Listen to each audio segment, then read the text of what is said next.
Hello friends. Current affairs के series में आज देख लेते हैं 28 अगस्त 2022 के क्या हाइलाइट्स हैं। व्लादिमीर जेलेंस्की को कौन सा बड़ा प्राइज मिला है? एंजेला मार्केल को भी कौन सा बड़ा प्राइज मिला है यूनेस्को के द्वारा? साथ में हम जानेंगे किस बांग्लादेशी को पुलित्जर प्राइज 2022 मिला है, और हम देखेंगे होमी भाभा कैंसर हॉस्पिटल कहां पर बनाया गया है। पहला पॉइंट आ रहा है, who among the following won the 2022 UNESCO peace prize for efforts to welcome refugees. यहाँ ध्यान दीजिएगा, यूनेस्को के द्वारा दिया जाने वाला पीस प्राइज ये किसको मिला है? Narendra Modi, Emmanuel Macron, Olaf Scholz या एंजेला मार्केल? राइट आंसर है डी ऑप्शन, एंजेला मार्केल, जो एक्स प्रेसिडेंट हैं जर्मनी की। ये उनका पिक्चर है और ये यहाँ पर टेकअवेज देखते हैं। फॉर्मर जर्मन चांसलर, वहां पे प्रेसिडेंट को चांसलर ही कहते हैं। So former German chancellor Angela Merkel receive the 2022 peace prize in recognition of her efforts to welcome refugees according to UNESCO. और इस समय में यहाँ पे जर्मनी के जो चांसलर हैं वो है ओलाफ शोल्स, ये जो थर्ड ऑप्शन है। अगला पॉइंट आ रहा है, which of the following company has partnered with UNESCO? The United Nations educational scientific and cultural organisation, ये फुल फॉर्म हुआ यूनेस्को का, to promote and safeguard the intangible cultural heritage of India. तो UNESCO के द्वारा partnership किया गया है भारत के किस कंपनी के साथ? To safeguard the intangible cultural heritage of India. ये ऑप्शन है Ashoka Leyland, Royal Enfield, Mahindra and Mahindra या Tata Motors. Right answer B option, that is Royal Enfield. Royal Enfield has partnered with United Nations Educational, Scientific and Cultural Organization, that is UNESCO, to promote and safeguard the intangible cultural heritage of India. अगला point आ रहा है, ये important है, government ने एक अच्छा step लिया यहाँ पे। The government has approved the proposal to give specific names to all the dash based on regional heroes, freedom fighters, historical events. तो अब से किसका नाम होगा? NIT, एयरपोर्ट, एम्स या IIMs, किसका नाम अब से किसी न किसी फ्रीडम फाइटर या रीजनल हीरोज या किसी हिस्टोरिकल इवेंट पर होगा? और इसका राइट आंसर है डी ऑप्शन, वो है AIIMS. The government has approved a proposal to give specific names to all AIIMS based on regional heroes, freedom fighters, historical events और मॉन्यूमेंट्स ऑफ द एरिया और their district geographical identity. अगला point आता है, recently the Anangtal Lake, which is in South Delhi, has been declared as the monument of national importance. Anangtal Lake, South Delhi का, इसे declare किया गया है monument of national importance. Traditions ascribes this tank to a Anangpal II who belong to which dynasty?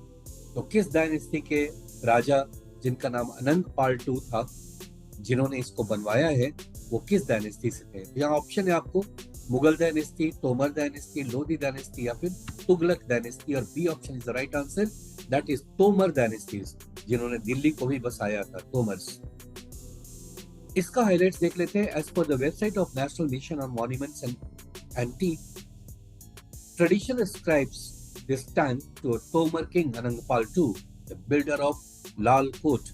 The Anangtal Lake is situated in Mehrauli, जहां पर कुतुब मीनार भी है, उसी के पास में है ये, दिल्ली में। अगला पॉइंट है, who has been appointed as the executive director for India at the International Monetary Fund? चार ऑप्शन है आपके पास, सोचिए, बताइए। और ये राइट ऑप्शन है KV Subramanian. Former Chief Economic Advisor KV Subramanian was appointed as the Executive Director of India at the International Monetary Fund. अब यहाँ दो पॉइंट बहुत इंपॉर्टेंट है, जान लीजिए। हेडक्वार्टर कहाँ है IMF का? वो है वाशिंगटन DC में, जो कि US में है। और इसके मैनेजिंग डायरेक्टर है Kristalina Georgieva. Kristalina Georgieva, right. तो ये दो इंपॉर्टेंट पॉइंट अभी रिलेटेड है IMF से, उसे जान ले। Headquarter Washington DC, managing directors के क्रिस्टालिना जॉर्जिवा। अब आता है पुलित्जर प्राइज से रिलेटेड एक न्यूज है आपके पास। Fahmida Azeem, working for the Insider online magazine of the US, has been selected for the Pulitzer Prize 2022. She is from which of the following country? कहाँ की हैं ये? फाहमीदा अजीम, ईरान, मालदीव्स, बांग्लादेश या फिर भूटान? आज मैं आपसे उम्मीद करता हूँ पुलित्जर प्राइज किस फील्ड में दिया जाता है, ये हमें कमेंट बॉक्स में लिखकर आप बताएंगे और देखता हूँ कितनी जल्दी आप इसका राइट आंसर करते हैं। फिलहाल ये बताना है कि फाहमीदा अजीम ये किस देश की है जिनको पुलित्जर प्राइज से नवाजा गया है। तो C option is the right answer, ये बांग्लादेश की है। और टेकअवेज में Bangladesh born Fahmida Azeem working for the Insider online magazine of the US has been selected for the Pulitzer prize 2022। और ये रहा पुलित्जर प्राइज जिसमें इस तरह के मेडल्स दिए जाते हैं।